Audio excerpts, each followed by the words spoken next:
Bueno, ya estamos grabando. Vamos a resolver este problema. Sí, les comentaba que me comentaron de dos problemas, el 39 y 45, y ahorita me comentan que también el 50.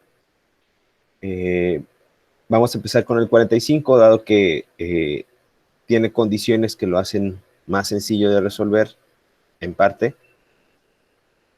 Y para evitar hacernos bolas con las conversiones de unidades, porque el 39 lo manejan en unidades inglesas, entonces vamos a empezar con esto, ¿no? Cuestiones teóricas que hay que tomar en cuenta. Vamos a hacer esto un poquito dinámico para que estén también al pendiente, hay que estar respondiendo, ¿sí? Dice, un compresor, ¿qué es lo que hace un compresor? ¿Cuál es la función de un compresor como máquina? Por reducir el volumen. Reducir el volumen, ¿no?, de una masa de gas. O ¿qué otra? ¿Qué función pudieras encontrar para reducir el volumen?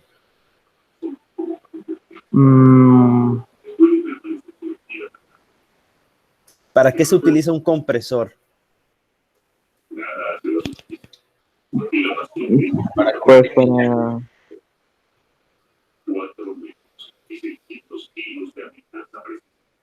Para comprimir. Ajá, ¿y qué se comprime y qué se hace con eso que se comprime? Pues un gas. ¿No? Sí, comprimimos un gas, ¿no? Pero ¿qué significa comprimir? En este caso, no tanto como reducir el volumen, porque en realidad la reducción de volumen no nos dan una utilidad, o más bien no nos dan un trabajo que realice una aumenta la función. Sí, presión en en este sí, caso ¿no? es el aumento de presión. El aumento de presión, ahora sí, pues, dependiendo del trabajo que yo requiera, pues puedo necesitar aire a una determinada presión, ¿no? Por ejemplo, un compresor que me comprime aire para pintar un auto o para limpiar, sí, yo requiero aire a cierta presión para que pueda realizar su trabajo. Entonces, tenemos una máquina a la cual dice que tiene una potencia. Eso significa que es una máquina a la cual le estamos insertando trabajo para aumentar la presión de un gas, ¿no? Básicamente lo que estamos haciendo, lo que tenemos que hacer aquí es un balance de energía, ¿sí? No recuerdo si tuvimos chance de ver la ecuación de balance de energía, ¿sí? Pero bueno, vamos a hacerlo rápido. Es E de entrada menos E de salida es igual a dE sobre dt. En este caso vamos a ponerlo como en función del tiempo, es decir, flujo de energía de entrada menos flujo de energía de salida es igual a la acumulación de energía en un intervalo de tiempo, ¿no? Si estamos trabajando en un proceso estacionario, esto es igual a 0. Un compresor, por ejemplo, un compresor que tiene un tanque de almacenamiento de gas no trabaja en estado estacionario, ¿no? Si lo que hace es comprime y después ese gas almacenado se puede descomprimir y salir, ¿no? Ahora, el compresor que aquí maneja no nos indica nada más nos dice que tiene un flujo volumétrico de aire, bueno, no habla de entradas y salidas, ¿no? Pero para calcular un compresor, pues podemos verlo algo más o menos así, donde yo tengo una entrada de aire, por aquí entra un trabajo y voy a tener una salida de aire, ¿sí? Vamos a manejarlo como un proceso en estado estacionario, por lo tanto, pues se cumple que el flujo de energía de entrada menos el flujo de energía de salida va a ser igual a 0, ¿no? Entonces,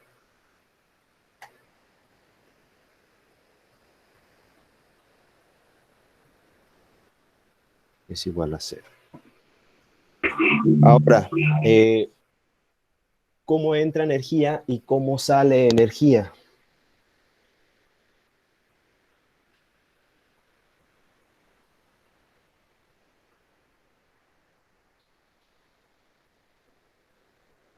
¿Qué elementos están involucrados en la entrada y en la salida de energía? Acuérdense de la primera ley de la termodinámica.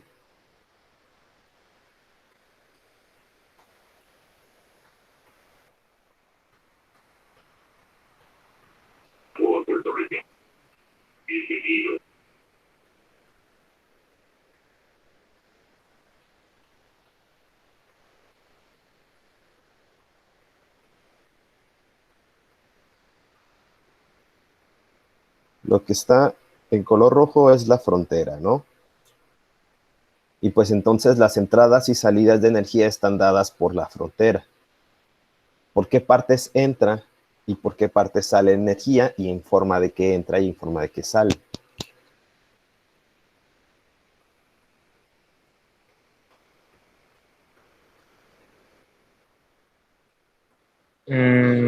Pues sería por el pistón del compresor, ¿no? Y ahí no, se estaría liberando energía.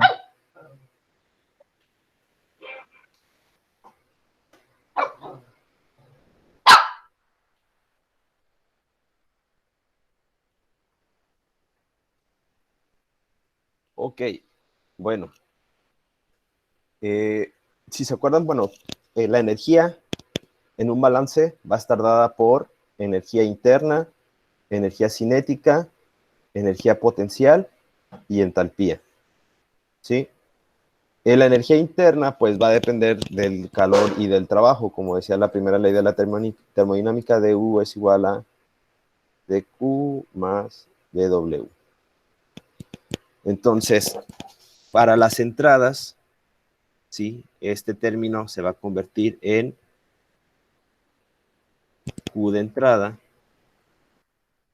Vamos a ponerle QE nada más. Q de entrada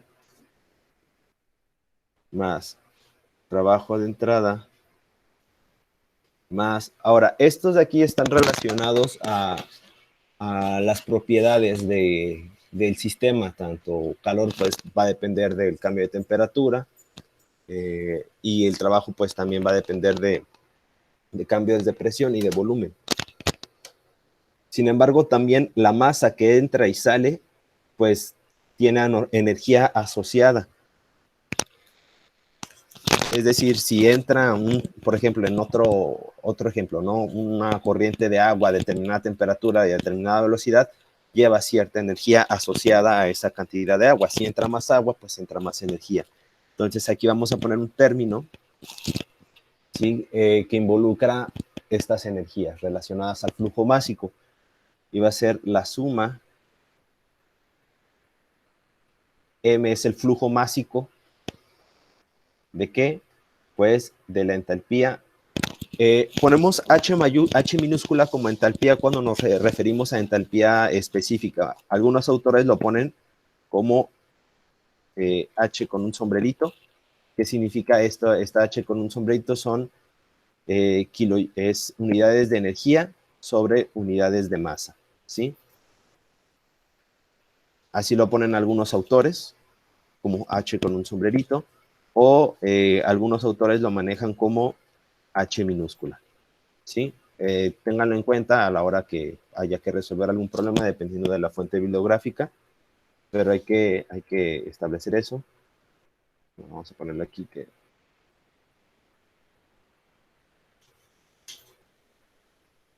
ponerlo como energía sobre masa, ¿sí?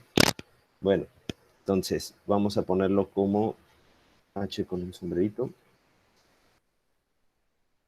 para no confundirlo con altura, porque eso se necesita en algunos problemas. Es decir, es la entalpía de la masa que va entrando al sistema, más hay que tomar en cuenta la energía cinética. Igual como energía cinética específica, lo ponemos como E y un sombrerito, cinética, más energía potencial específica. Voy a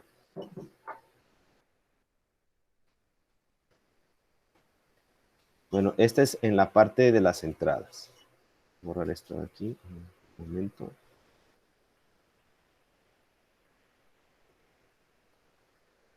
menos las salidas. ¿Cuáles serían las salidas?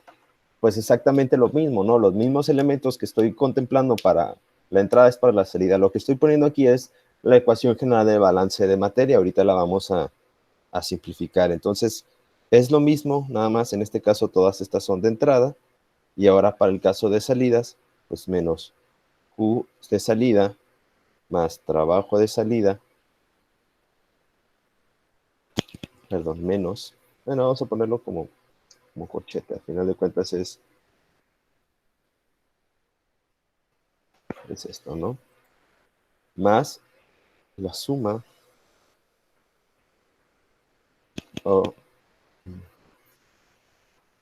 del flujo másico. Ahora, se supone que como es estado estacionario, ese flujo másico que entra debe ser igual al flujo másico que sale. ¿Sí? Eso lo asumimos para cualquier proceso en estado estacionario. No le vamos a poner aquí, bueno, igual se lo podemos poner y después especificarlo, que el flujo másico de entrada va a ser igual al de salida. Y eso ahorita lo vamos a aclarar.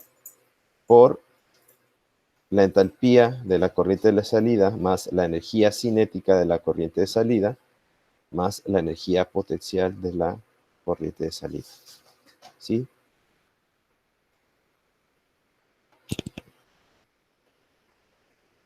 Ok. Ahora, ¿qué elementos de esta ecuación general? Bueno, me falta igualar a cero. ¿Qué elementos de esta ecuación general podemos descartar?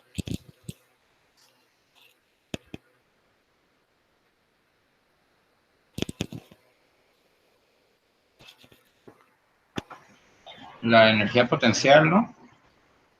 Para empezar, la energía potencial. ¿Por qué? Porque el problema no especifica, para empezar, por lógica, el problema no me especifica que hay una diferencia de alturas, es decir, de aquí a acá, ¿sí? Ese lo voy a descartar. Además, cuando hablamos de turbinas, tengo entendido que es despreciable. ¿Dónde consideramos la energía potencial? Cuando estoy calculando bombas, ¿sí? Cuando estoy calculando bombas, como la utilidad o la función de las bombas principalmente es transportar líquidos a distancias y alturas distintas, pues sí lo tomo en cuenta. En este caso, como el problema no me dice nada y como yo sé que la función de las turbinas pues es para gases y puedo despreciar el cambio en la energía potencial, este de aquí se va. Y por lo tanto este de acá también se va. ¿Qué otro elemento de aquí puedo despreciar? Los flujos máxicos, ¿no? Porque dijo que son iguales. ¿O no? No, porque estaría despreciando también la entalpía y la energía cinética. O sea, son iguales, sí, pero eso no Sí, significa que sean despreciables.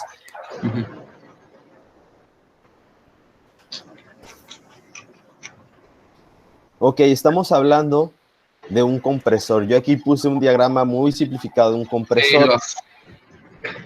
A un compresor yo le añado trabajo, pero un compresor es una máquina que no me genera trabajo, ¿sí? Me genera un cambio de presión a partir de un trabajo que yo le ingreso, pero no me genera un trabajo.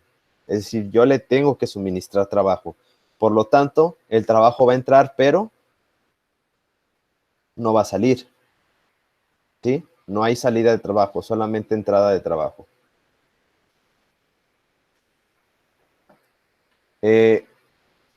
Ahora, como es una máquina térmica, es una máquina que se genera un cambio a partir del trabajo, pues se supone que parte de esa energía se va a perder, ¿no? Siempre que yo ingreso trabajo a un sistema, parte de ese trabajo se convierte en calor, ya sea, podemos pensar en un auto que se está moviendo y las llantas se calientan por la fricción, o si yo pongo una taza con agua a 5 grados centígrados y la agito durante una hora, esa agitación también genera calor. De hecho, puedo yo medirlo con un calorímetro y un aspa que esté moviendo el agua me va a generar calor y aumentar la temperatura.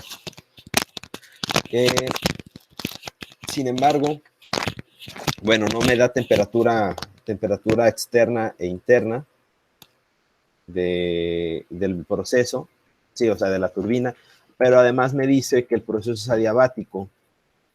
Y la característica de los procesos adiabáticos es que no intercambian calor. Es decir, el calor intercambiado es cero. En este caso, pues como un compresor generalmente no entra calor, pues generalmente en los compresores también es cero, calor de entrada, pero tampoco va a liberar calor, ¿sí? Entonces, los calores también los despreciamos.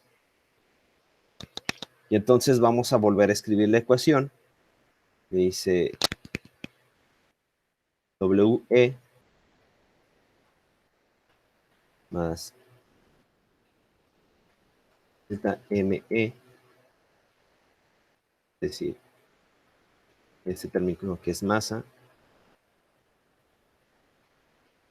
por entalpía, bueno, voy a ponerle aquí de entrada, más energía cinética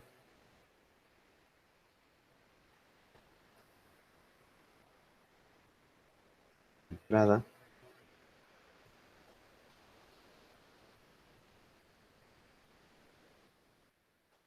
menos los elementos de salida.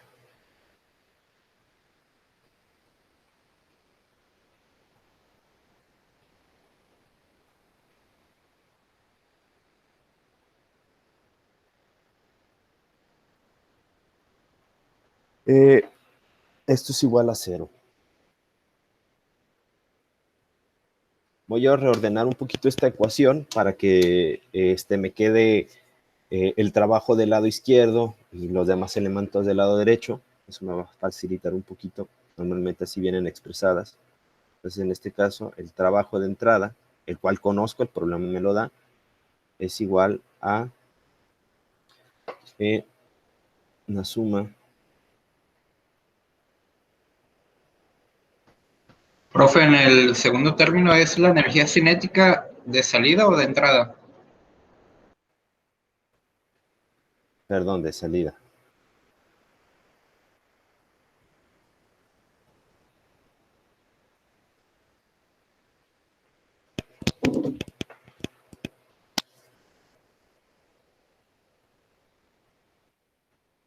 En un momento.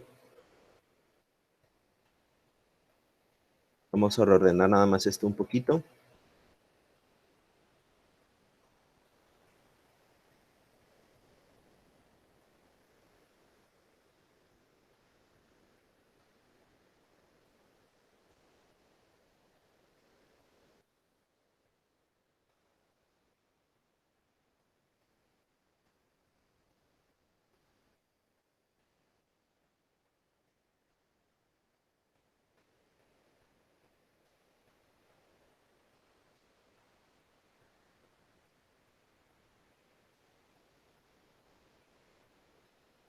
Ok, así la vamos a dejar, ¿va? Este va a ser nuestra ecuación de balance. ¿Por qué la reorganicé?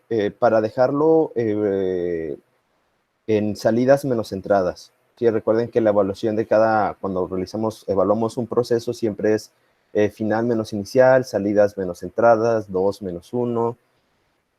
Entonces vamos a dejarlo así. Y ahora vamos a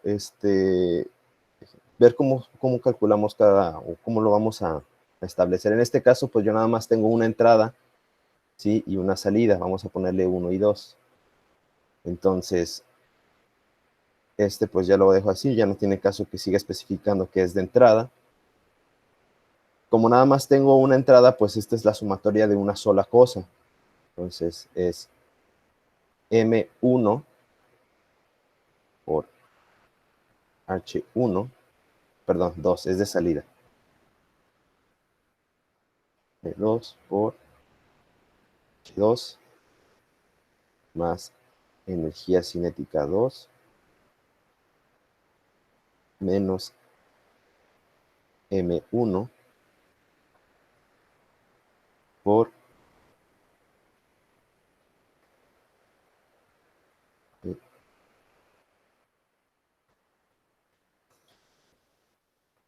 1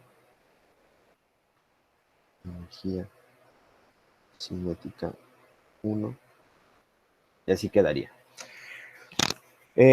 ¿Cómo calculo yo la energía cinética? Igual, vamos a hacerlo aquí un pequeño apartado. La fórmula de energía cinética es igual a masa por velocidad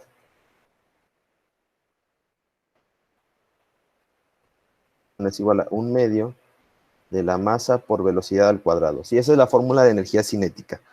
¿Cuál sería la fórmula para la energía cinética específica?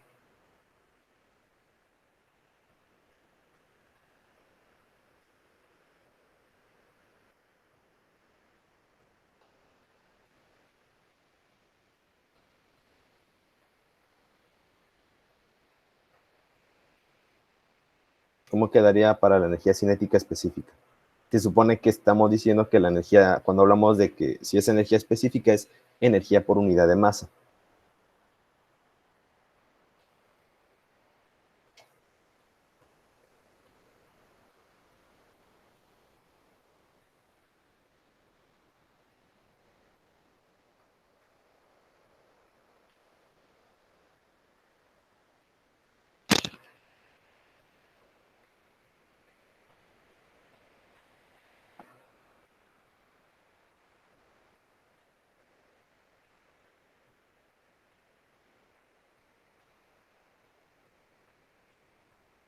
¿A qué es igual energía cinética específica?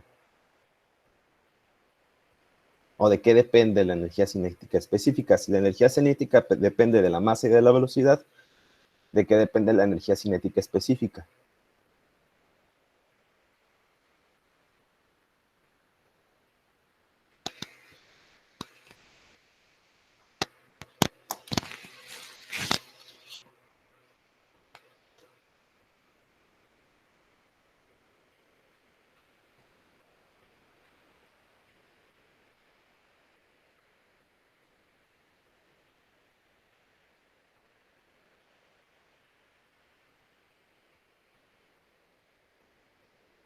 ¿Nadie?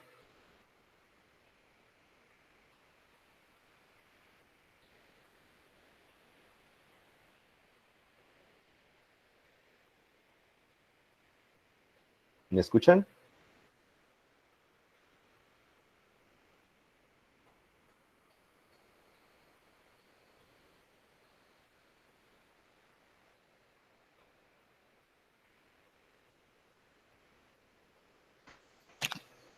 Pues no sería solo de la velocidad y ya. Pues sí, tan fácil como lo dicen. Sí, entonces igual a velocidad al cuadrado sobre 2, ¿no?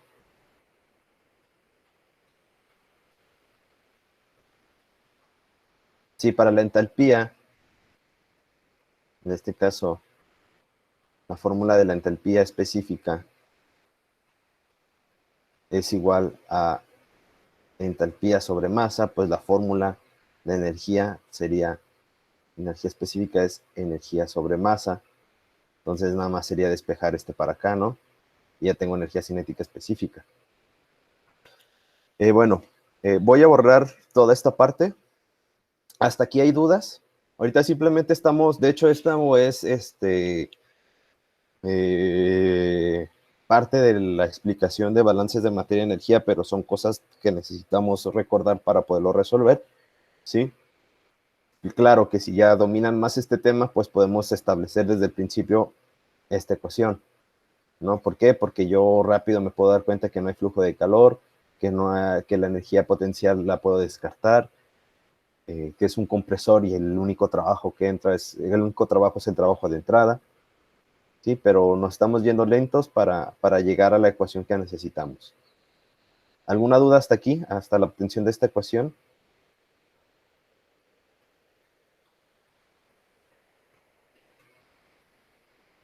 No, Ok, entonces voy a borrar esto.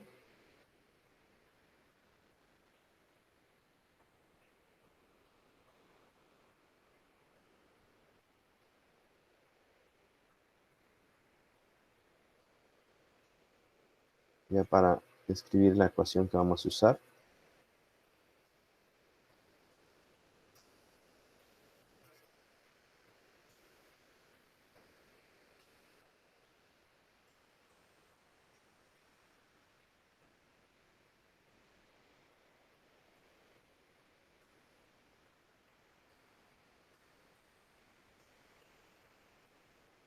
Bueno. Entonces, la ecuación que vamos a usar va a ser un flujo de trabajo, que el flujo de trabajo es potencia, es lo que yo tengo aquí. Trabajo sobre tiempo es igual a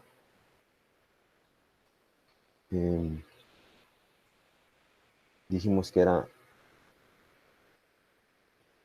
E2 por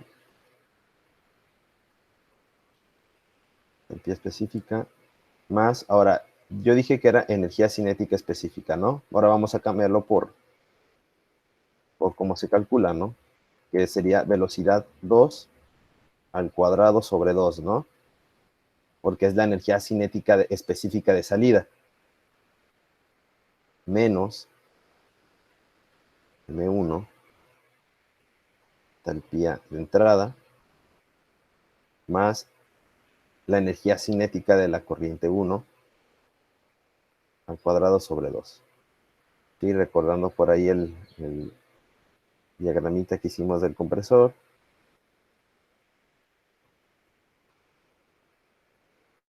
Imaginen que se ve bien. Y tenemos P1, P1, P2.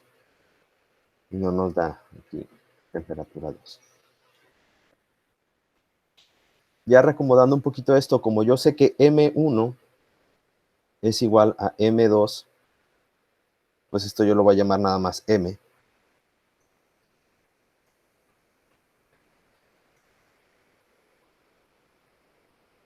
¿Sí? Sé que valen lo mismo. Aplico el principio de conservación de masa, pues lo que entra sale. Y entonces, ahora sí puedo yo factorizar y esto me va a quedar así. M. Y esto, bueno, vamos a ponerlo así, para hacerlo por partes.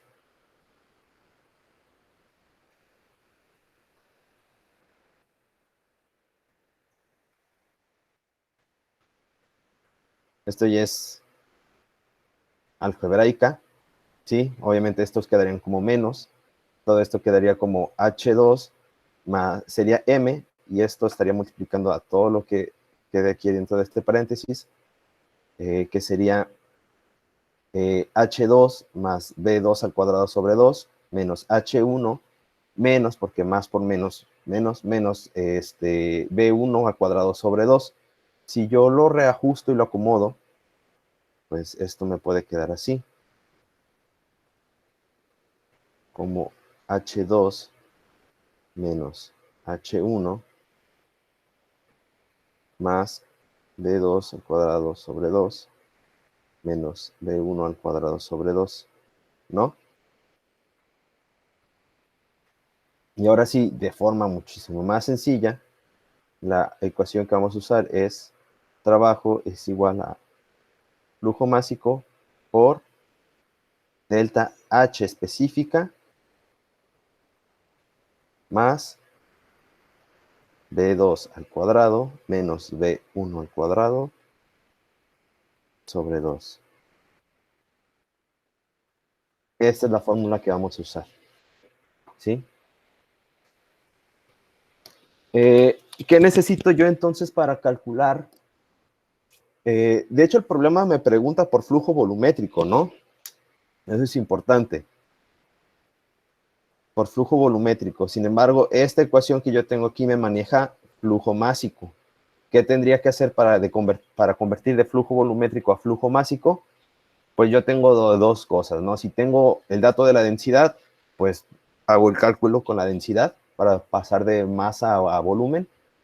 O, en este caso, como estoy hablando de que es aire, y el aire es un gas, y el problema no me da otra indicación, yo puedo pensar en el aire como un gas ideal. Entonces la masa, y como tengo ya aquí, de hecho el problema me lo da peso molecular del aire, ya yo la masa la puedo convertir en moles. Los moles con la fórmula de gases ideales lo puedo transformar a volumen. O flujo másico, flujo molar y flujo volumétrico. Entonces, este es el dato que yo voy a necesitar calcular primero, el flujo másico. La potencia ya la tengo, el trabajo me la da, el problema me la da. Me dice que son 2000 kilowatts, que son 2000 kilojoules sobre segundo.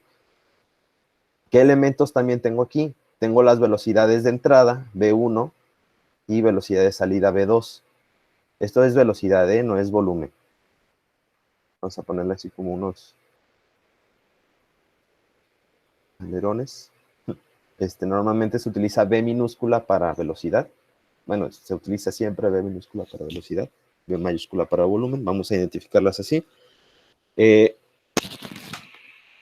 me hace falta saber para resolver el problema?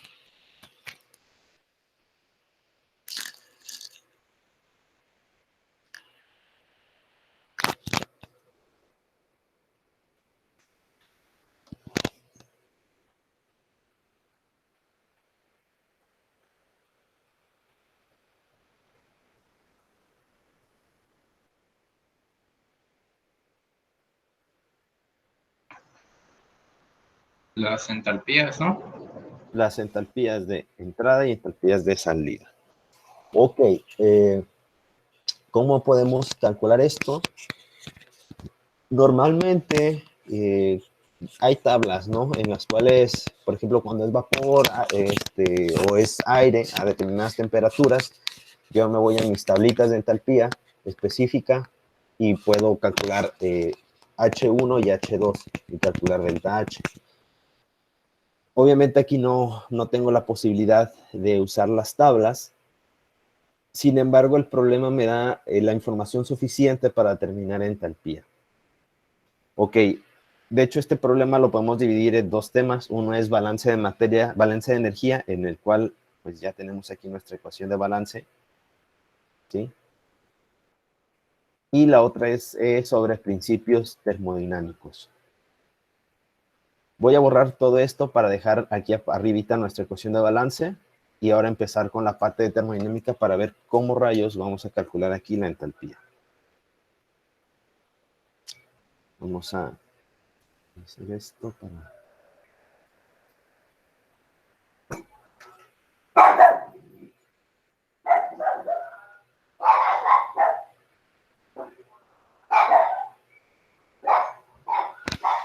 ¿Puedo asumir que se comporta como gas ideal? Sí, ya asumimos eso, ¿no? Ya asumimos eso. A ver.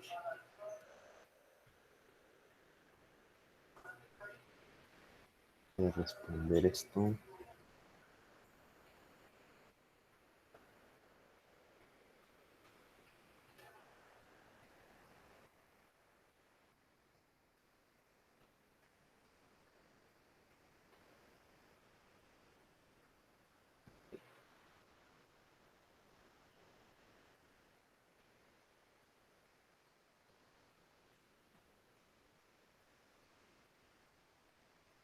Como estamos trabajando con un proceso en específico, pues tenemos que conocer ciertas suposiciones que se van a hacer.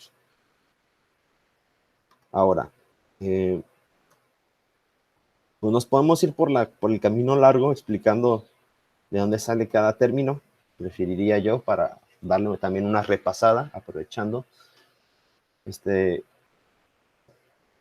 Bueno, vamos a escribir aquí la ecuación a la que llegamos. Esto es igual a M por delta H más B2 al cuadrado menos B1 al cuadrado sobre 2. Esta es la ecuación que vamos a utilizar ya que tengamos todos los elementos necesarios. ¿Cómo calculo yo la entalpía el cambio de entalpía en este proceso?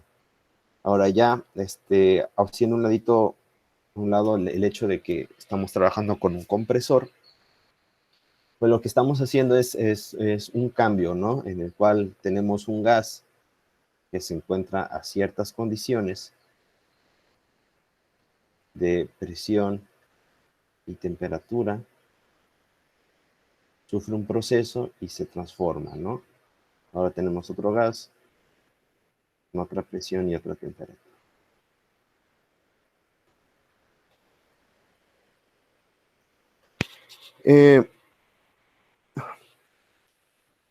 Bueno, lo que queremos calcular es entalpía.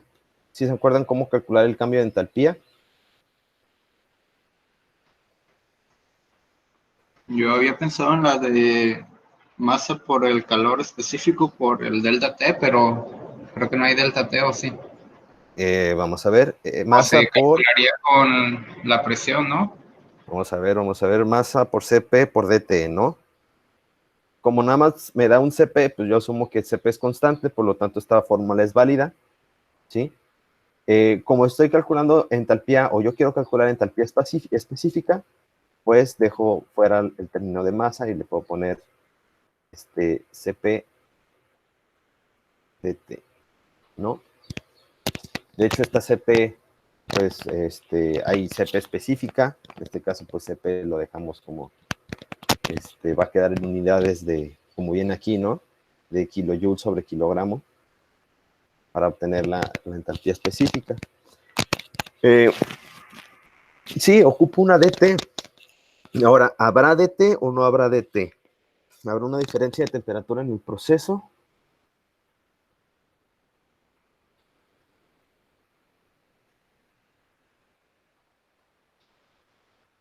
Debería de haberla, ¿no?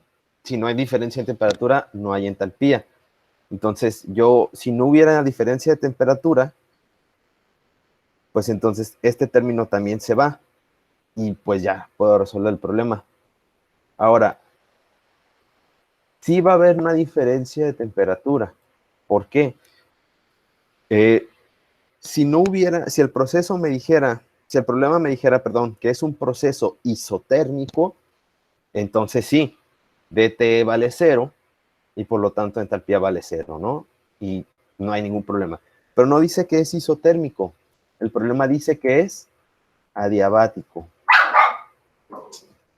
Y en un proceso adiabático sí va a haber un cambio de temperatura.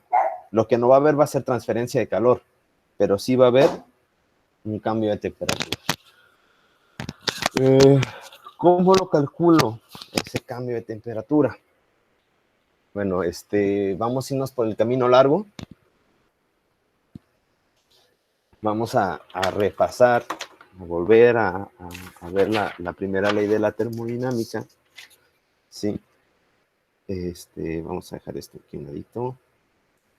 La primera ley de la termodinámica que me dice que en forma diferencial du es igual a du más dw, donde dq, pues en este problema, vale cero y por lo tanto el cambio en energía interna depende solamente del trabajo. ¿Sí? Y el trabajo es igual a menos P dB. Y du también es igual a, esto es válido para cualquier caso, a CB por DT. ¿Sí? Entonces yo tengo estas dos igualdades para du. Ahorita las voy a usar. Y también, siguiendo la ley de gases ideales, PV es igual a nRT. Si yo derivo la ecuación de gases ideales, si yo le saco la derivada a la ecuación de gases ideales, pues voy a derivar primero el término izquierdo. Como no estoy derivando respecto a una variable en específico, voy a hacer la derivación respecto a las tres variables. ¿Cuáles son las tres variables en mi problema? Presión, volumen y temperatura. De hecho, serían flujo volumétrico y flujo molar, no, molar, pero vamos a dejarlo, vamos a quitarle ese punto porque puede confundir. Presión, volumen y temperatura son las variables, ¿sí? Ahorita nos estamos desapegando un poquito del problema, de las condiciones del problema, nos estamos yendo a fundamentos de termodinámica nada más, ¿sí? En el cual estamos viendo ahorita primera ley.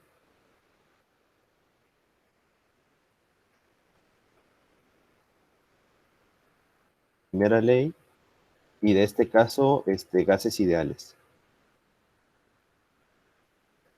¿Sí? Estamos repasando estos dos temas, ¿sí? Primera ley, para un proceso adiabático me queda así, ¿va? Esto es lo que yo necesito para esta parte.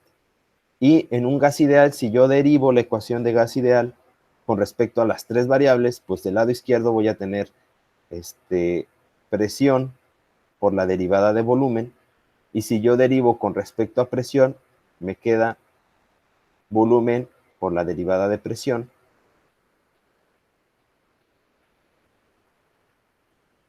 del lado derecho de la ecuación, pues yo tengo estas dos constantes, entonces va a ser NR por la derivada de temperatura. ¿Y de qué viene o de qué va a servir todo esto? Bueno, por ahí en su momento los pioneros de la termo pues empezaron a ver qué salía, ¿no? Si mezclaban estas dos cosas. Se fijan en ambas partes, en ambas ecuaciones que yo obtuve aquí derivando gases ideales y analizando la primera ley, pues en todas aparece dt. Entonces voy a combinarlas despejando dt. Entonces de este lado, dt va a ser igual a pdb más bdp sobre nr, y de este lado, dt, desde la primera ley, es igual a du sobre cb. Y du también lo determiné aquí. Vamos a ponerle esta definición de du, porque yo no tengo forma de medir du. Entonces, en vez de du, le voy a poner menos pdb. Ahora, otra cuestión de gases ideales es que R, en gases ideales, R siempre es igual a Cp menos Cb. ¿Sí? Para un gas ideal, R es igual a Cp menos Cb.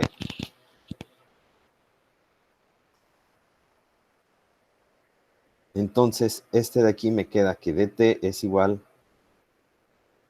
vamos a poner dt es igual a pdb más bdp sobre nr. Bueno, en este caso, si hablamos de Cp y Cb específicas, ¿sí? Pues sí necesitaría ponerle aquí el nr, ¿sí? Estoy hablando de Cb y Cp específicas. Entonces, vamos a dejarlo nada más como Cp menos Cb. Y esto es igual, yo aquí despejé de t, vamos a ponerle esta definición, a menos pdb sobre cb. Yo ya combiné ambas ecuaciones y me quedó esta cosa horrorosa. Voy a borrar un poquito del principio, igual si surgen dudas o van surgiendo dudas, por favor interrúmpanme para tocarlas. Ahorita como ya me quedé sin espacio voy a borrar esta parte, pero ya vimos de dónde salió esta ecuación, ¿sí? Aquí tengo más espacio. Vamos a continuar aquí entonces. Lo último que llegué fue esto de aquí.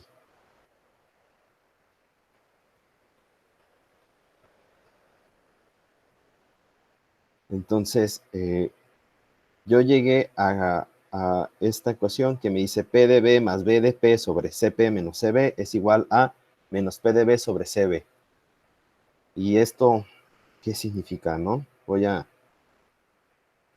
igualarlo a 0, PdB más BDP. Esto lo descubrió alguien que estaba muy aburrido y se puso a jugar con el álgebra de gases ideales y termodinámica.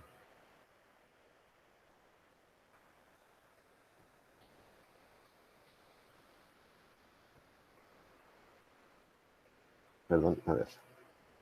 Más PdB sobre Cb es igual a 0. Sí, llegamos a esta relación. Ahora, yo puedo ajustar todos estos términos para simplificar bastante. Y puse 2 veces Cp aquí. Perdón.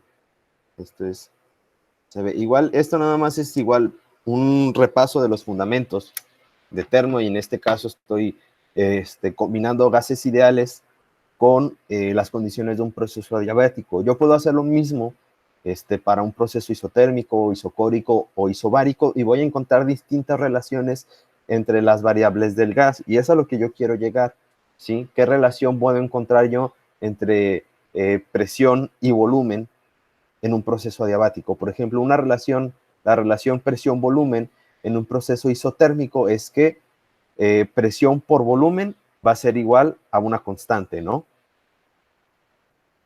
Entonces, si el proceso es isotérmico, pues si un gas se comprime, reduce su volumen, aumenta su presión y viceversa. Y eso lo puedo yo deducir haciendo lo mismo que estoy explicando aquí, simplemente cambiando esta parte de la primera ley. Lo que cambia es la primera ley, ¿sí? Dependiendo si es un proceso isotérmico, isobárico, adiabático o isocórico, ¿no? Haciendo alguna suposición. Bueno, regresamos aquí. Llego a esta ecuación que así a simple vista realmente no me está diciendo absolutamente nada. Yo necesito simplificarlo un poquito para empezar a sacar de aquí algunas conclusiones.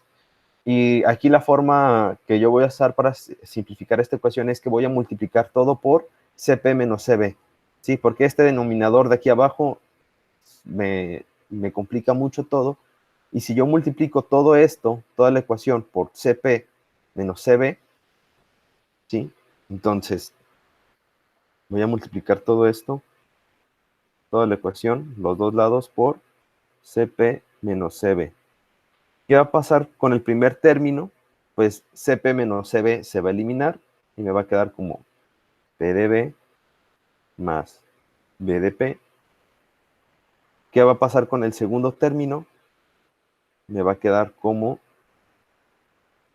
Cp, voy a ponerle aquí en paréntesis, Cp menos Cv por PdV sobre Cv es igual a 0. ¿Por qué? Porque esto por cualquier término 0, por cualquier término me va a dar 0. Y entonces ya, nada más voy a resolver este binomio de acá. Me va a quedar que P dB más B dP más Cp sobre Cv PdB menos PdB es igual a 0. ¿De dónde salen estos dos términos? Bueno, si yo multiplico Cp por este término de acá, me queda Cp sobre Cv por PdB. Y si yo multiplico menos Cv por este término, pues el Cv con el Cv se van a eliminar. Me queda en signo negativo menos PdB. Y entonces yo puedo aquí eliminar este con este de acá. Y Cp sobre Cv significa algo, ¿sí? La relación Cp-Cv, por ejemplo, ya la ecuación me quedaría como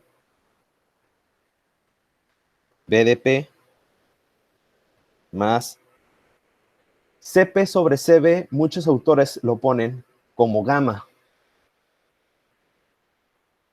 Otros autores a esta relación Cp-Cv la llaman K. Y el problema nos da una K. ¿Sale? Es esa K a la que se refiere. Ahí va a depender del autor, ¿sí? Pero pues tenemos que tener ese criterio para entender a qué se está refiriendo. ¿Sí? Si me está hablando si el problema me habla de la compresión de un gas y me da una K, pues seguramente esa K no es una constante cinética, ¿sí? Ni es una constante de equilibrio químico. Entonces hay que tener ese criterio para saberlo identificar. Esa K, en este caso, se refiere al cociente de Cp y Cv. ¿Sí? Cp sobre Cv es K. Y esto es igual a 0. Y esta ecuación de aquí es la que me va a dar la condición para un proceso adiabático. Yo puedo resolver esta ecuación, es una ecuación diferencial. Si se fijan, tengo dp de un lado y tengo db del otro. Si recuerdan sus clases de ecuaciones diferenciales, pues yo puedo resolverla por separación de variables. ¿Sí? Dejo a, por ejemplo, del lado izquierdo dejo p de p, y del lado derecho me queda como menos k P de B. A ver, ¿alguien comentó algo? Es, a ver, perdón, se me están, no había visto los demás mensajes. Dice, la temperatura es 3.5 más grande que la salida, ¿no? No, no, ahorita vamos a ver por qué no. No, tampoco es 781 grados centígrados. A ver, espera, tengo aquí el dato en Kelvin. Ahorita lo checamos, pero creo que no, ¿eh? Ahorita lo vemos, ¿sí? ¿Cuánto nos va a dar esa temperatura? Porque todavía nos falta un poquito. Ok, esta es una ecuación diferencial y yo ya la puedo resolver por separación de variables. Lo único que necesito es dejar P's con P's y B's con B's, ¿no? Así nos decía la solución. Eso lo voy a hacer aquí abajito. Entonces, si yo quiero dejar P's con P's y B's con B's, pues me quedaría así. dP sobre P es igual a menos K dB sobre B, ¿no? ¿Qué es lo que hice? Esta B la mandé aquí, está multiplicando, la mandé dividiendo, y lo mismo con la P. Y entonces ya puedo integrar. ¿Sí? Así se resuelve una ecuación diferencial. Desde estado 1 a estado 2. ¿Y qué me va a quedar? Del lado izquierdo me va a quedar logaritmo natural de presión 2 sobre presión 1. Ahora, como no tengo valores, en realidad, pues no lo voy a hacer de forma como integral definida. ¿Sí? Lo voy a dejar nada más como una integral normal. ¿Qué va a pasar si lo dejo como una integral normal? Me va a aparecer ahí un término constante, ¿no? Si yo integro indefinidamente, pues me va a quedar del lado izquierdo logaritmo natural de P más una constante, y del lado derecho me va a quedar menos K logaritmo natural de B más una constante. Si yo paso esta constante al lado izquierdo, al lado derecho de la ecuación, es constante menos constante, me va a dar también una constante. Eso lo vieron ahí en ecuaciones diferenciales. La solución de esa ecuación diferencial me quedaría como logaritmo natural de P es igual a menos K logaritmo natural de B más C.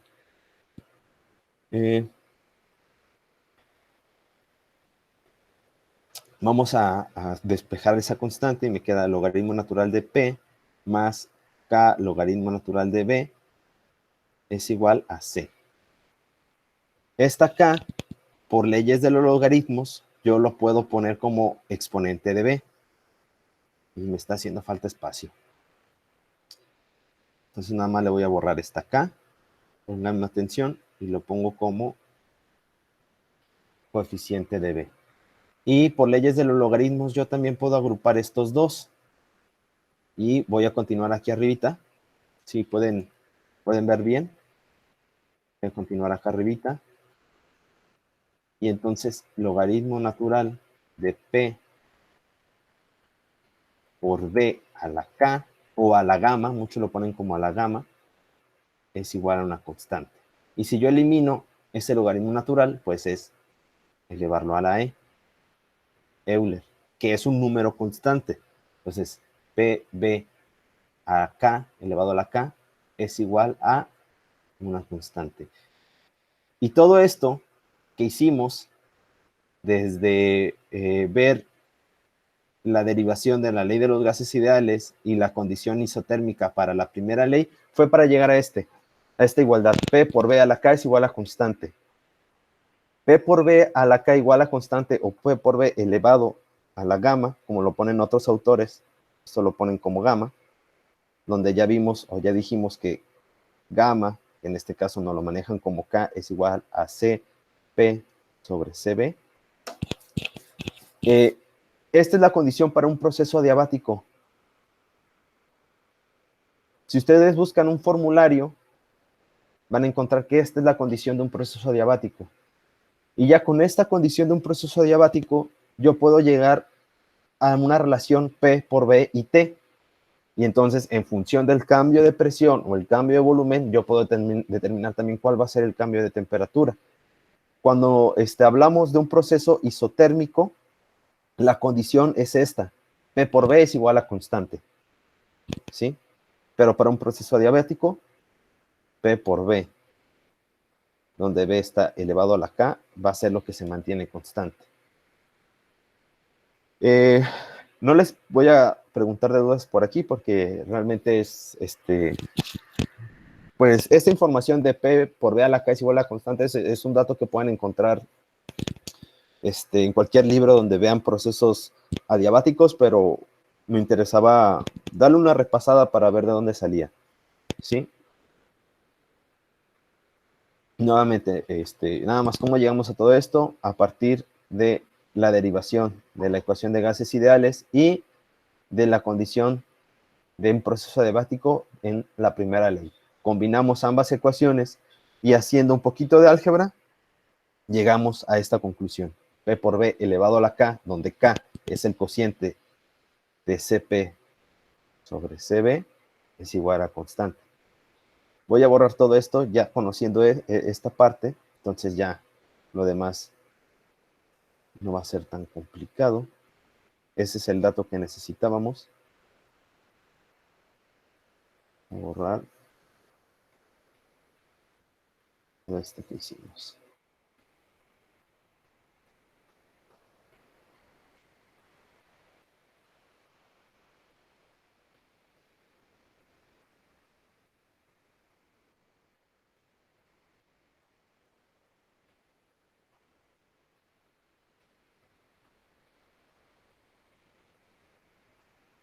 Entonces, ahora, como ya sabemos que es adiabático, bueno, ya lo sabíamos, ¿no?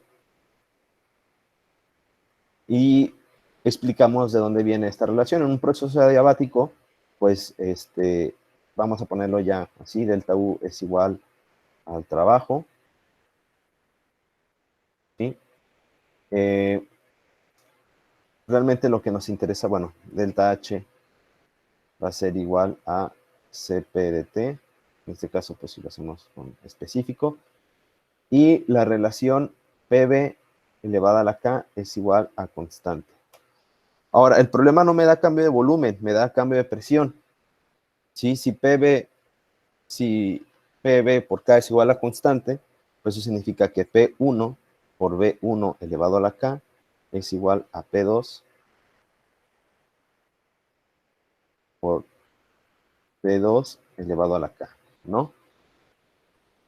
Y recordando gases ideales otra vez, P por B es igual a nRT, ¿sí?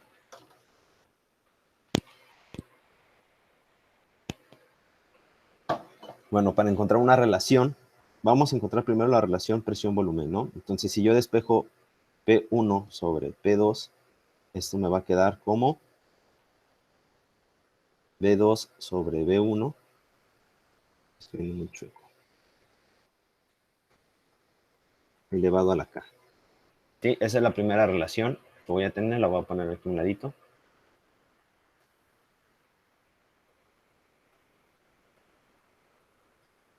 Igual esta información o esta relación lo pueden encontrar en algún formulario en el que tengan las fórmulas para un proceso adiabático. Esta es una relación presión-volumen, pero ¿cómo puedo yo establecer una relación presión-temperatura? ¿Por qué? ¿Por qué me interesa la relación presión-temperatura? Porque el problema me da presión entrada, que es una atmósfera, me da presión de salida, que es 3.5, me da temperatura de entrada, que son 28 grados centígrados, y a mí me interesa conocer la temperatura de salida, porque yo necesito calcular la entalpía. Entonces necesito encontrar una relación de presión y temperatura. Para eso me voy a ir a la ley de gases ideales otra vez, ¿sí? Y por ejemplo, ¿cómo yo transformaría? A ver, ¿cómo lo puedo yo aquí establecer? ¿Sí? Por ejemplo, para transformar P por B, si yo lo quiero transformar o quiero transformar P por B a P por B elevado a la K, donde nada más B está elevado a la K, ¿qué le tengo que hacer a P por B?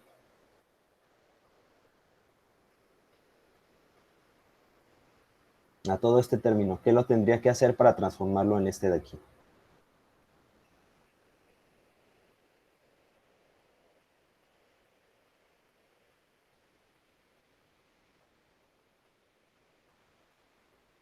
Esta es una cuestión algebraica también.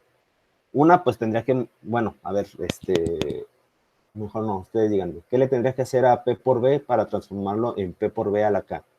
¿Le sumo algo, lo divido entre algo, lo multiplico por algo?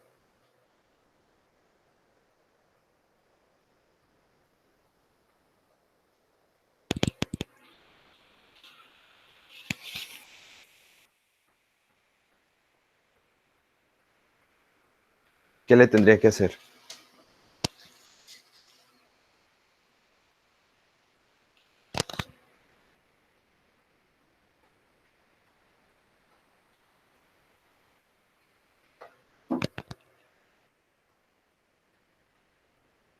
Entonces, les digo, es una cuestión completamente algebraica. Vamos a ignorar a P, ¿no? Porque realmente la P aquí no me altera, no me convierte, no me afecta, ¿sí?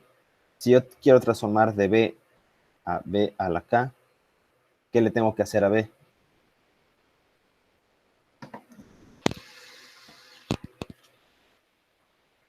Una, pues obviamente, ¿no? Elevarlo a la K. Pero yo no puedo elevar el término P por B a la K. ¿Por qué? Porque si yo elevo esto a la K, no me va a quedar esto, me va a quedar esto. ¿Cierto? Entonces no puedo elevar P por B completo a la K. ¿Qué le tengo que hacer para transformarlo en P por B a la K, donde esta K solamente está elevando el volumen?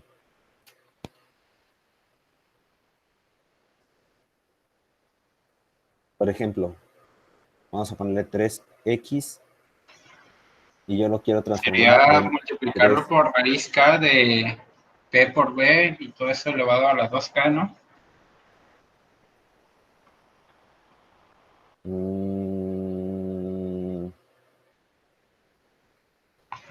La raíz K de P a la K por B a la 2K. Es más simple que eso.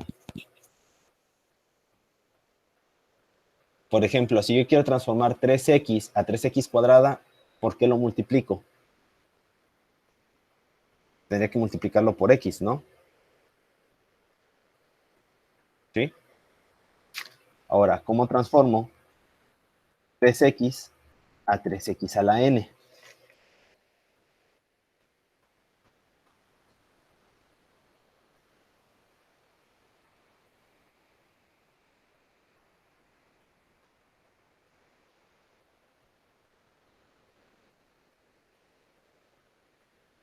Así, ¿no? Chequen esta parte. Aplica para 3x a 3x cuadrada, ¿no? Si lo multiplico por x elevado a la n menos 1, pues me queda x a la n. Siguiendo leyes de los exponentes, en este ejemplo tengo 3x, ¿sí? Y esa x yo lo estoy multiplicando por x a la n menos 1. Esto me dice que el resultado es 3 por x. Este x está a la 1, ¿no? A la 1 más n menos 1, 1 menos 1, es igual a 3x a la n. Sí, en Es este por ejemplo lo muy, que puso muy llamas, básico. A ver, perdón, es que como estoy en la otra pantalla, no me estoy fijando tan siguiendo en los chats. Sí, sí, sí, por n-1, en este caso es por k-1. Les digo, todo esto que estamos haciendo es para llegar a información que ya está disponible en los libros. Cuando ustedes buscan el tema proceso diabático, les tiene que dar estos resultados a los que vamos a llegar. Pero me interesa, pues, que lo volvamos a retomar porque también es útil y es importante. Entonces, sí, habría que multiplicarlo por, en este caso, por b a la k-1. Entonces, ¿por qué me interesa hacer esto? Porque yo sé que P1 por B1 a la K, ¿sí? Va a ser igual a nRT por B a la K menos 1, ¿sí? Temperatura 1. ¿Qué es lo que hice? Pues lo que les decía aquí, que nada más multipliqué el término de la izquierda por B a la K menos 1 y voy a obtener este de aquí. Aquí está. Y pues como es una ecuación, al término de la derecha a nRT, también lo tengo que multiplicar por B a la K menos 1. ¿Sí? Entonces, la ley de los gases ideales me queda así. Y aplica también para P2, B2 a la K es igual a nRT 2 por, en este caso estamos hablando de B1, perdón, B2 a la K menos 1. ¿Sí? Y como la condición de un proceso adiabático, y ya lo dijimos aquí, es que P por BK es constante, pues estos dos términos son iguales, deben de valer lo mismo, deben de valer la misma constante. Entonces yo puedo igualar estos dos términos y decir que nRT1 por B1 a la K menos 1, me voy a quitarle ese paréntesis, B1 a la K menos 1 es igual a NR T2 a la K menos 1. Y como N y R son términos constantes, pues los puedo eliminar de la ecuación. Y entonces yo ya tengo aquí la relación temperatura y volumen. Voy a borrar, bueno, este NR. Y entonces voy a encontrar la relación volumen y temperatura. Pues nada más despejo, ¿no? Y entonces vamos a poner temperatura 1 sobre temperatura 2 es igual a B2 sobre B1. Y como cada uno, B2 y B1, está elevado a la K menos 1, pues es como si yo hiciera todo esto a la K menos 1.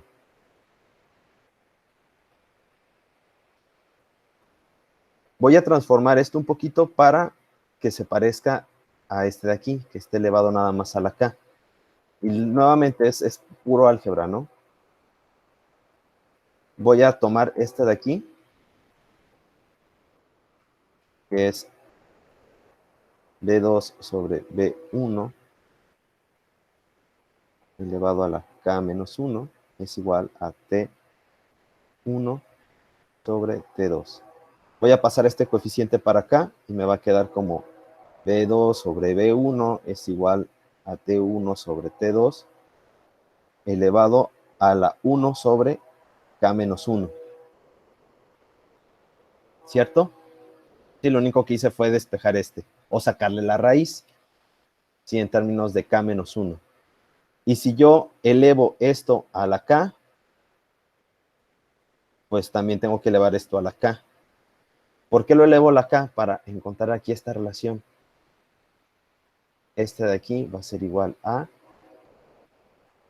T1 sobre T2 elevado a la K sobre K menos 1.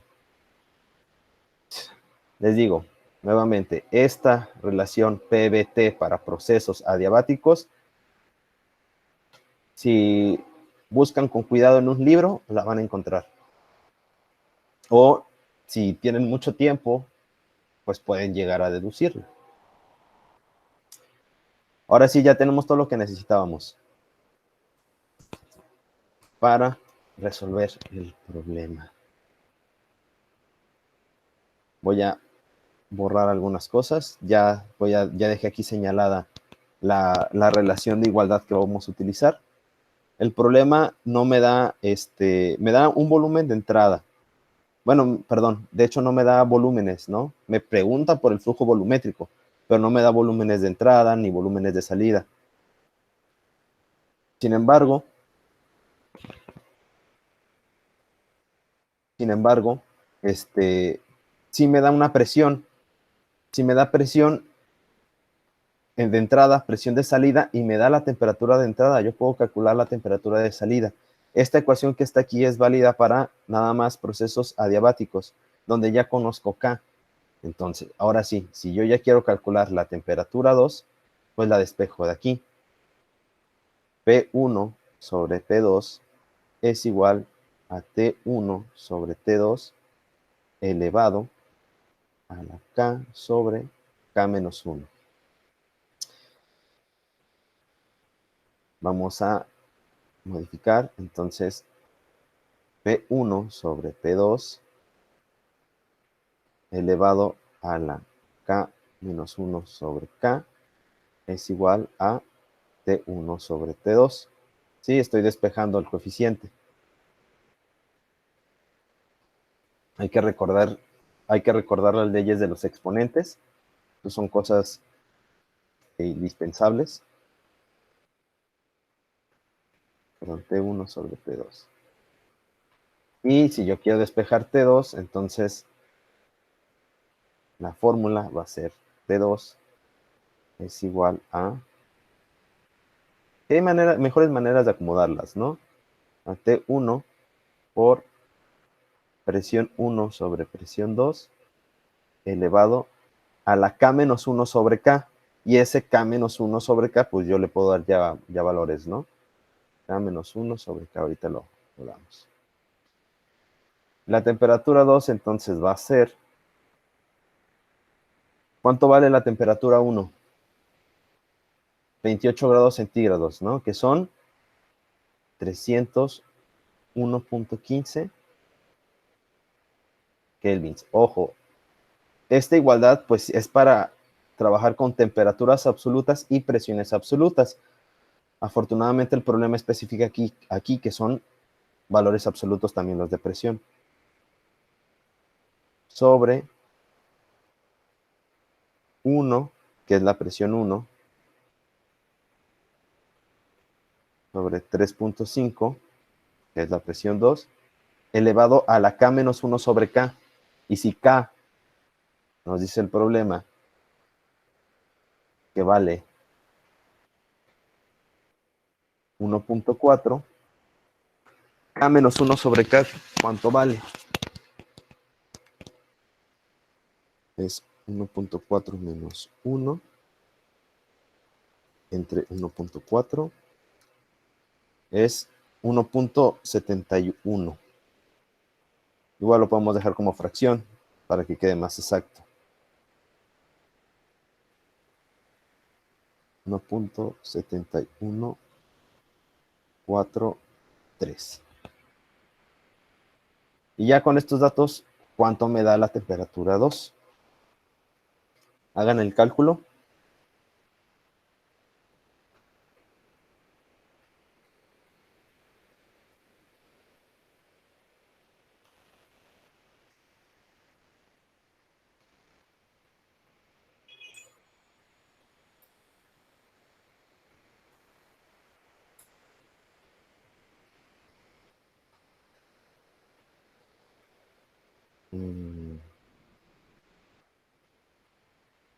Háganlo, pero creo que por ahí cometí un error. A ver, pero ustedes chéquenlo.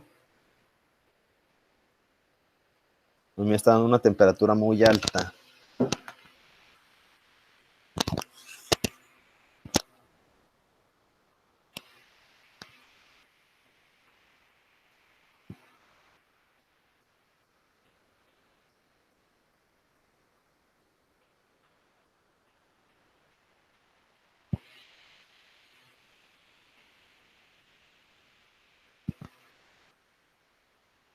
Creo que hice por ahí un mal despeje. Chéquenle.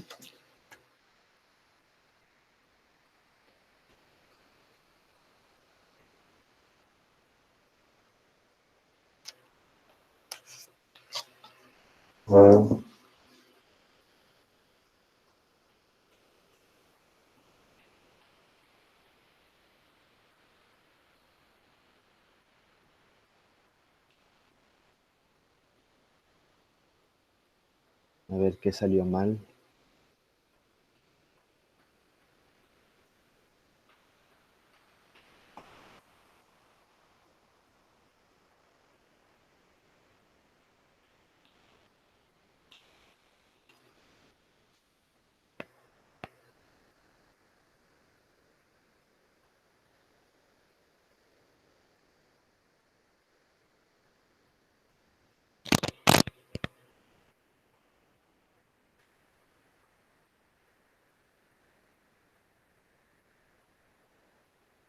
Sí, ya vi que me hice mal.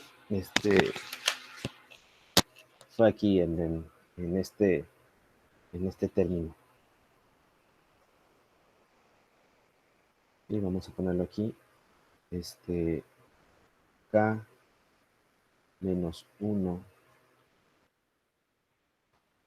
sobre K no es el valor que puse. Esto es igual a 1.4 menos 1 sobre 1.4. Esto es igual a 0.4 entre 1.4.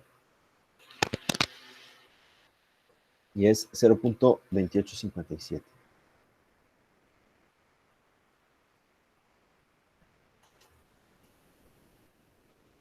Entonces, esto está elevado a 0.2857.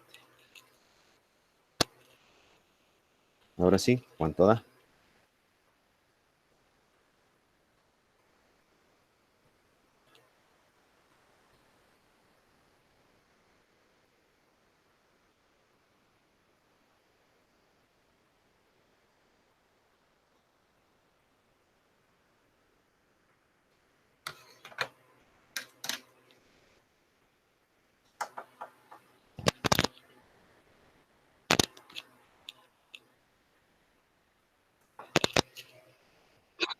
$430.75, ¿no? Así es, exactamente. No sé si corresponde con la que ustedes habían escrito por ahí, alguien puso en el chat, pero me parece que no, tiene una temperatura muy alta. Pero sí, 430.75 kelvins, ¿sí? Entonces, ahora sí, ya con este dato, pues ya puedo resolver sin ningún problema este ejercicio. Entonces, como ya conozco la temperatura 2, pues vamos a borrar un poquito. Esto de aquí fue nada más el álgebra que se usó para despejar T a partir de esta que está aquí señalada. Y entonces ya calculamos que T2 vale 430.75 kelvins. Entonces ya puedo calcular delta H sin ningún problema. ¿Sí? Entonces delta H específico pues es igual a Cp por dt. Cp ya lo tengo aquí. Cp vale 1.0055.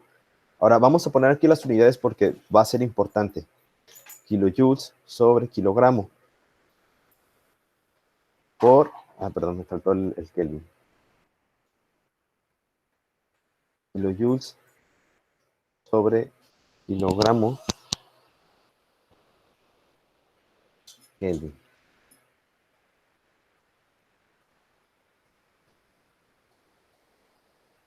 Por delta T. Aquí me faltó poner esta, era delta T.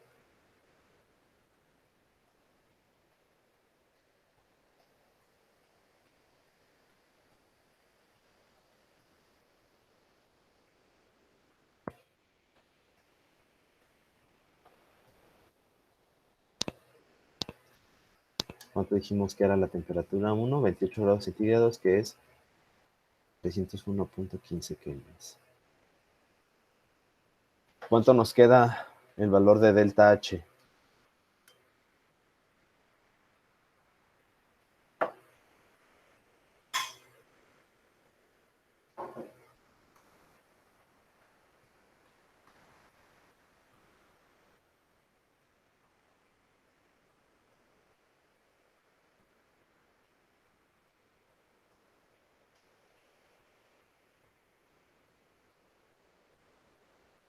Delta H, ¿cuánto va a ser igual?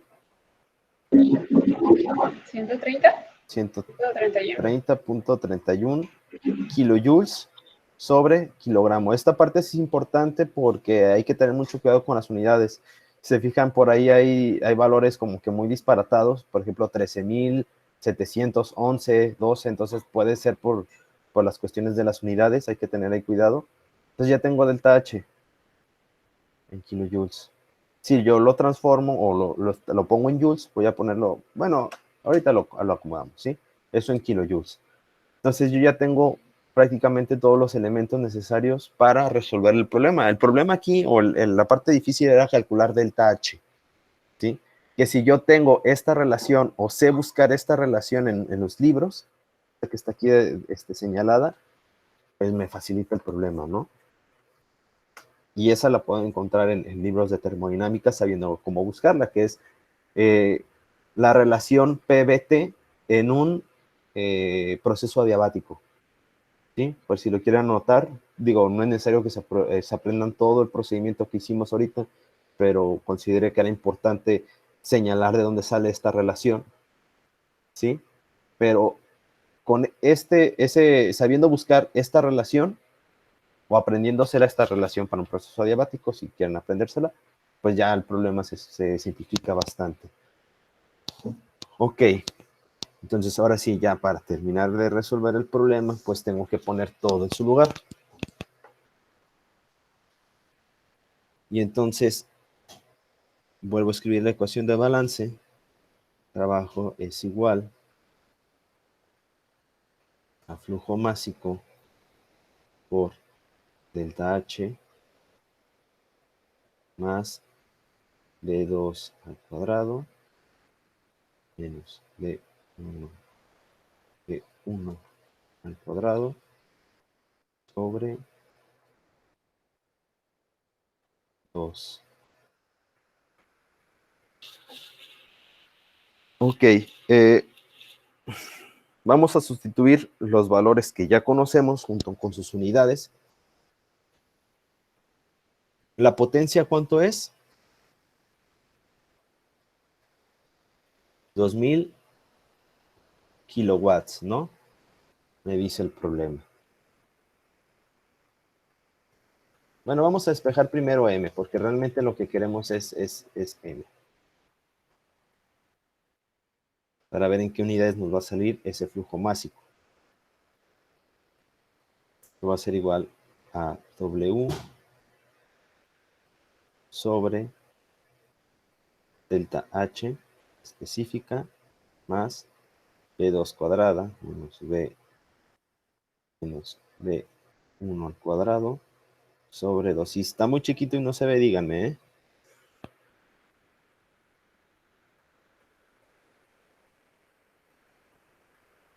Sustituyendo, pues son 2000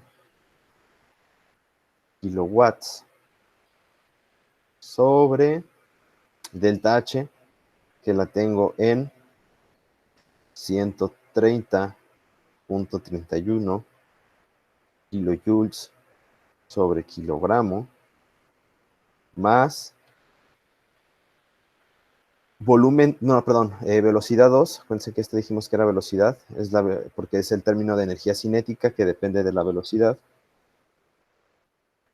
Velocidad 2 al cuadrado, ¿cuánto vale la velocidad 2? El problema me lo da. Se fijan, dice, calcular el flujo volumétrico del aire manejado si la velocidad del aire va de 25 metros sobre segundo hasta 90 metros sobre segundo, es decir, esta es la velocidad de salida y esta es la velocidad del aire en la entrada. Es decir, son 90 metros sobre segundo al cuadrado menos 20 o 25, no me acuerdo, 25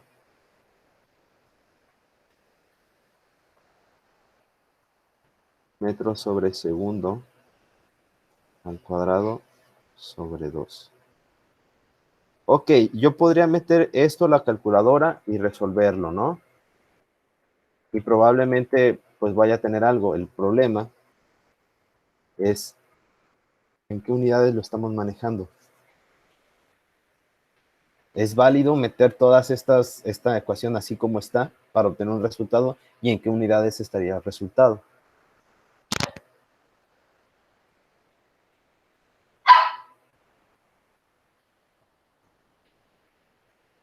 tendría que yo comprobar si las unidades son equivalentes entre sí primero. Entonces vamos a modificar un poquito, bueno, las unidades. Vamos a resolver la parte de la energía cinética para darle un número concreto. Flujo másico entonces va a ser igual a, vamos a poner igual a,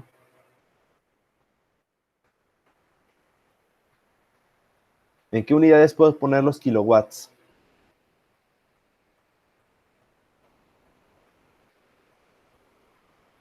O kilowatts, si yo desgloso un poquito las unidades, ¿en qué unidades lo puedo yo poner?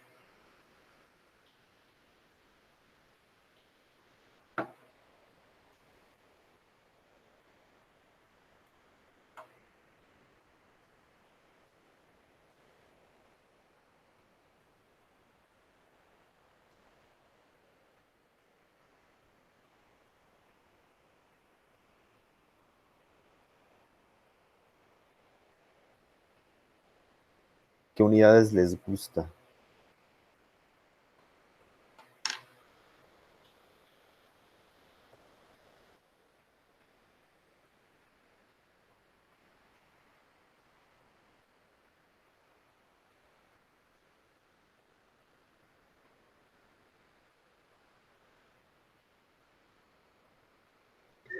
Kilojoules por segundo.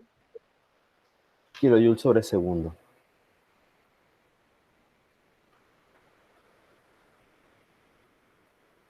¿Sí? La parte de abajo,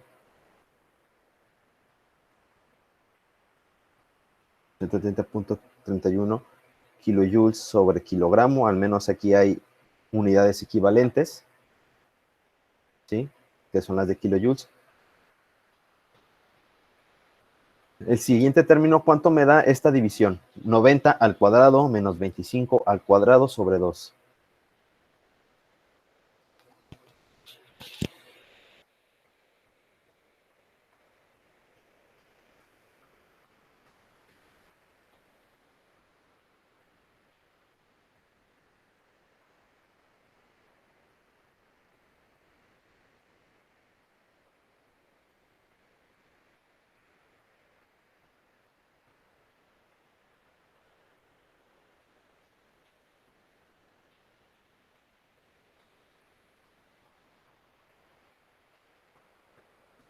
$3,737. Ojo, 3,737. Pusieron ahí metros sobre segundo, es metros cuadrados sobre segundo cuadrado. Y esta unidad será equivalente con estas de acá.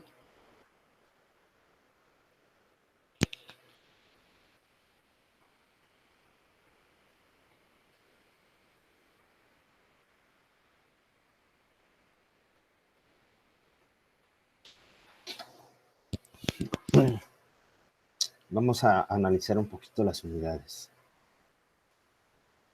Las unidades de energía específica, porque aquí abajo, en la delta H, ¿sí? A mí me interesa que estas unidades sean correspondientes con esta de acá, para poderlas sumar, ¿sí? Es decir, tienen que tener exactamente las mismas unidades, si no, no las puedo sumar. Entonces, voy a analizar las unidades de energía específica, que es kilojoules sobre kilogramo.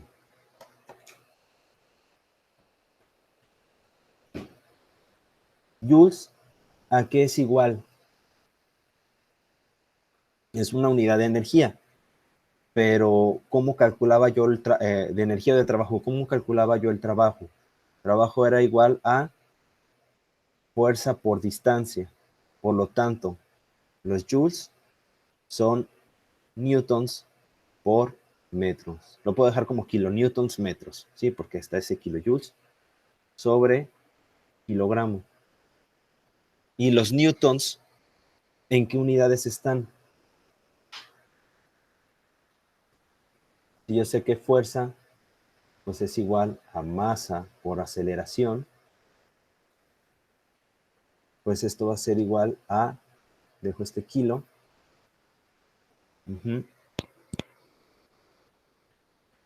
masa por aceleración, un newton, aquí era igual, ¿en qué unidad está un newton?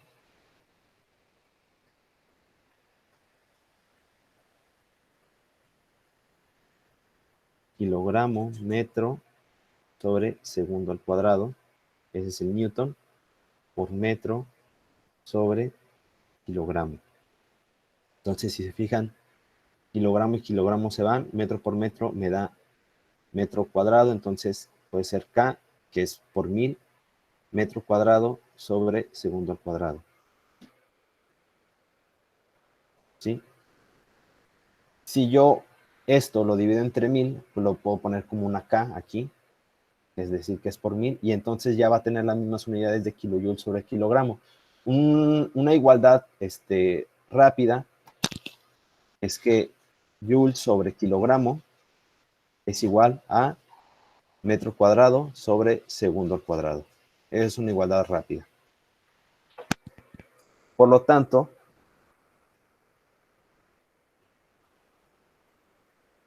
estas unidades en realidad están en joule sobre kilogramo. Y si yo lo quiero pasar a kilojoule sobre kilogramo, pues le pongo aquí su puntito, lo divido entre 1000 y ya me queda en kilojoule sobre kilogramo. Y checo las unidades, entonces kilojoule sobre kilogramo en la parte del denominador se van a sumar sin problema y puedo eliminar la parte de kilojoules. Es decir, kilojoules se va a ir con kilojoules y me van a quedar kilogramos y segundos. Como está en la parte de abajo, va a quedar en la parte de arriba. Y las unidades, ¿en qué me van a quedar? Si estamos hablando de flujo másico, ¿en qué unidades lógicas me tendría que quedar ese flujo másico?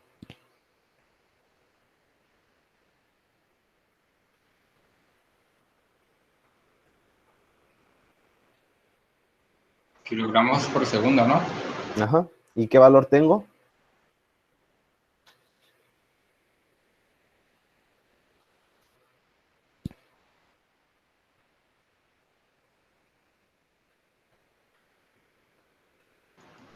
$14.92. 14.92 kilogramos por segundo. Ahora, lo único que tengo que hacer es transformar este 14.92 a las unidades que me pide el problema. Metros cúbicos por minuto a la -1. Ahora, me dice el flujo másico, el flujo volumétrico de aire. No me dice si el de entrada o el de salida. Yo pensaría que se refiere al de entrada porque pues es el requerimiento del compresor. Entonces vamos a calcular o transformar este flujo másico de aire en el volumen de entrada. ¿Qué necesito? Pues necesito nada más las condiciones de presión y temperatura. ¿Sí? Es decir, yo necesito aquí los moles o el flujo molar para poder calcular entonces ahora sí el flujo volumétrico. Yo tengo la masa, el flujo másico, entonces eso lo transformo en flujo molar con el peso molecular y usando la ley de gases ideales lo transformo en volumen o flujo volumétrico. Lo voy a hacer aquí rápido, ya para terminar porque ya nos excedimos bastante. Les comentaba que era un problema con muchos temas del cual le podemos estar sacando, pero ya, bueno, ya para terminar. Dijimos que flujo másico es igual a 14.97 kilogramos sobre segundo. Eso vamos a transformarlo en flujo molar. ¿Cómo lo transformo a flujo molar?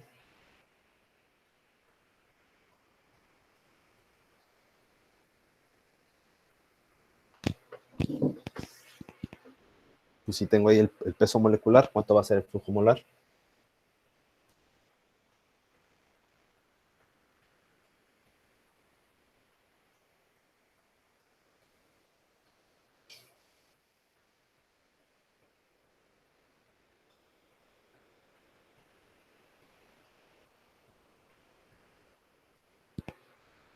¿Cuánto les da?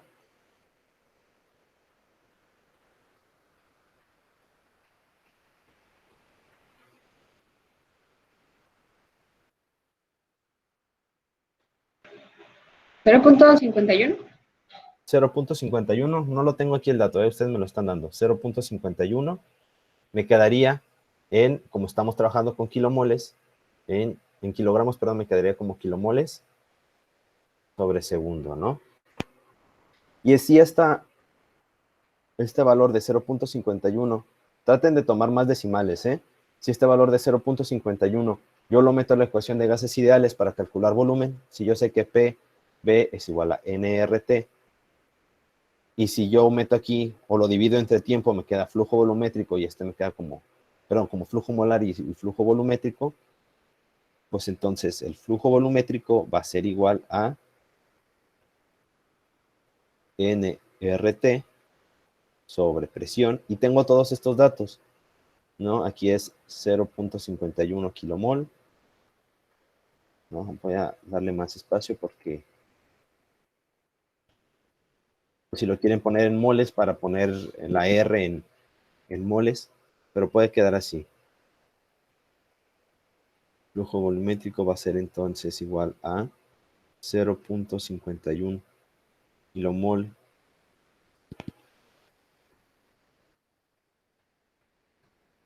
lo hago un poquito más grande.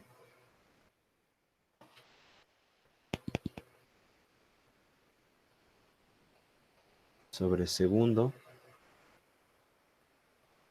por R, que R podemos usar 0.082. 0.082 pueden ser litoatmósferas sobre mol Kelvin, o pueden ser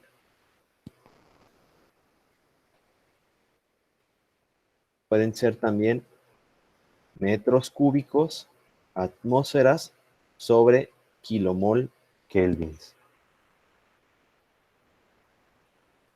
Por la temperatura de entrada, que son 301.15 kelvins, sobre la presión de entrada, que es una atmósfera. Se me van kilomoles con kilomoles, se me van atmósferas con atmósferas, y kelvins con kelvins. ¿Y qué me queda de resultado? De flujo volumétrico.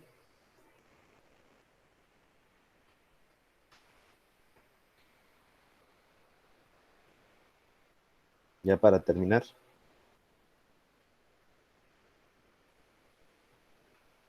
12.76.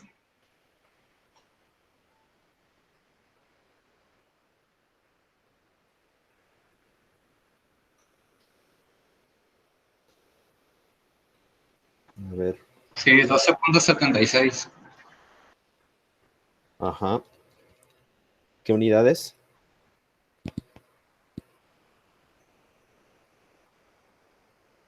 Metros cúbicos sobre segundo. El problema no me lo pide en metros cúbicos sobre segundo, me lo pide en metros cúbicos sobre minuto. Entonces la relación es 1 a 60. Si en un segundo tengo 12.76, en un minuto tengo 765.79. ahí me da .77. Bueno, eso es lo de menos. Si ustedes se ponen un poquito más... No te escuché. Lo hice con .5169 kilomoles por segundo.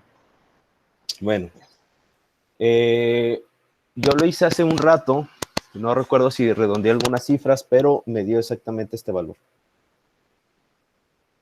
¿Sí?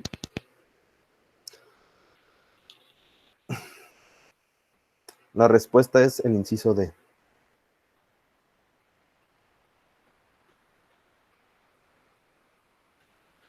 Yo creo que hasta aquí le vamos a dejar por hoy, porque ya agarramos casi 2 horas desglosando este problema. Quería aprovechar para desglosarlo desde lo más básico, para precisamente explicar estos temas de principios básicos de termodinámica. Pero les digo, lo más rápido para resolver este problema son dos cosas. La primera es tener claro la ecuación de balance que vamos a utilizar. En este caso la borré por ahí, pero la ecuación de balance que utilizamos, sí, fue la siguiente. ¿Cómo puedo saber cuál es la ecuación de balance? Pues poniendo un poquito de atención a los datos que me da el problema, ¿sí? Si estoy hablando de un compresor, si estoy hablando de una turbina y en las condiciones a las que se lleva a cabo. De aquí, base a ese análisis, obtuvimos nuestra ecuación de balance de energía. Y después nos topamos con el problema de calcular la entalpía. ¿Sí? La entalpía específica se calcula con esta fórmula. Y después vino el problema de calcular delta T. Y delta T la calculamos a partir de la relación que existe para un proceso adiabático. Sí, que ya la borré por aquí, pero bueno, vamos a escribirla aquí abajito.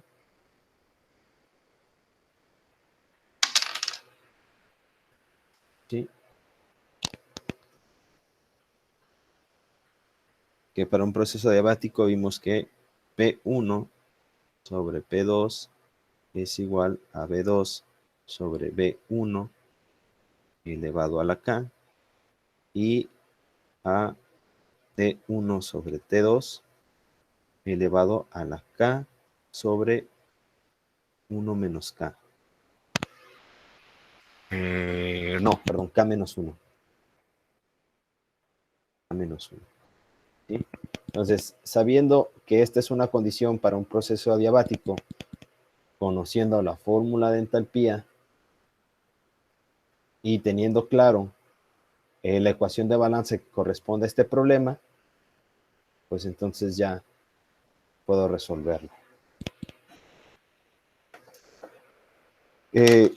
No sé si hasta aquí hay alguna duda. Les digo, este problema pues se puede resolver rápido, o lo hubiéramos podido resolver rápido dándoles esta condición del proceso adiabático, ¿sí? Y dándoles directamente la ecuación de balance, ¿no? Pero es importante ver de dónde salen. Tal vez la parte de las condiciones del proceso adiabático no tanto, porque es información que si la saben buscar la pueden encontrar muy rápido, ¿sí? Pero sí es importante, me importa un poquito más que supieran cómo sacar ese balance de materia, ese balance de energía.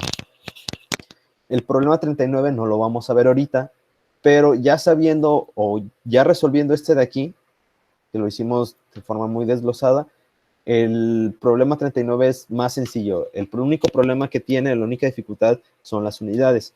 Pero nos dice un compresor, nos da la potencia del compresor, nos dice el flujo de entrada de aire, nos da la presión de salida y la temperatura de salida, nos da, perdón, la presión de entrada y la temperatura de entrada, y también nos da la presión de salida y la temperatura de salida. Nos pregunta por el calor transmitido al exterior. En este caso sí va a haber un calor de salida. Ese calor de salida no va a ser cero. Y lo único que va a cambiar en nuestra ecuación de balance es que aquí va a haber, junto al término de trabajo, vamos a tener calor de salida. Va a ser W menos Q. Menos Q de salida. Y entonces, como me da trabajo y me da todas las condiciones necesarias para calcular entalpía, de hecho, como me da las temperaturas, temperatura 1 temperatura 2, yo puedo calcular bien rápido entalpía. Sí, lo único que no me dice es las velocidades de entrada y de salida. Sin embargo, el problema me dice el flujo volumétrico de entrada, me da el área de la línea de succión, y con eso puedo calcular yo velocidad. Hay que recordar, busquen un poquito de, si mal no recuerdo, hay que, aparte del balance de materia, es, en principio, de Bernoulli, ¿sí? Que ahí van a trabajar con presión, velocidad de flujo, flujo volumétrico y área de la tubería. Otra vez, de este problema que resolvimos, ¿hay alguna duda? Igual, pues sigo al pendiente. Yo creo que valdría la pena, no sé, mañana extender el tiempo de entrega de los problemas y mañana revisar el 39, que va a ser más rápido. ¿Cómo ven?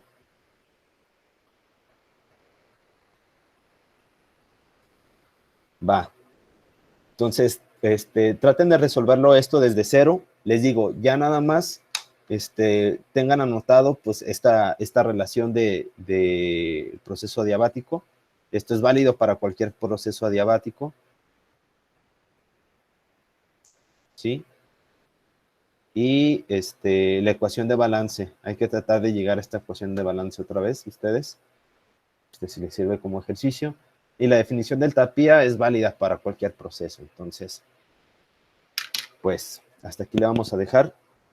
Nos vemos el día de mañana. Entonces, no se preocupen por la entrega de hoy. Le voy a quitar fecha de entrega hasta que terminemos de ver el problema 39 y el problema 50. Profe, mañana, ¿a qué hora sería? Porque creo que tenemos con Cayim también. Ah, pues a la hora que puedan. Ustedes Con díganme. Cayim tenemos a las 12. Pues a la hora que terminen, ¿a qué horas terminan? ¿A la 1? No sabemos porque vamos a usar un programa nuevo. Bueno, O ¿qué como será a las bueno? 10. Yo creo que no quiero retrasarlos mucho en los siguientes problemas, ¿sí? De hecho, les digo, con lo que ya saben para resolver este problema, con lo que vimos para resolver este problema, creería yo que resolver el único problema es esta parte de la de Bernoulli, pero es fácil de determinar, ¿sí? Ya con estas relaciones de áreas de entrada y de salida, con el dato de las presiones y con el dato del flujo de entrada, deben de poder resolver, pero igual lo checamos el día de mañana. Yo creo que a las 10:30 está bien. Yo creo que nos tardamos una media hora. Si es que nos extendemos un poquito más, por mucho desocuparnos 11:30 y entonces ya pueden trabajar con Cayim. ¿Cómo ven? Bueno, voy a dejar de grabar porque esto ya no es información para la clase. Permítanme, termino de dejar de grabar para ver dónde se guarda y me lo pasan. En la carpeta de Javier Méndez, por favor. ¿Sale, Javier? Si sigue por aquí o si ya se fue, díganle que me comparta el archivo en Drive.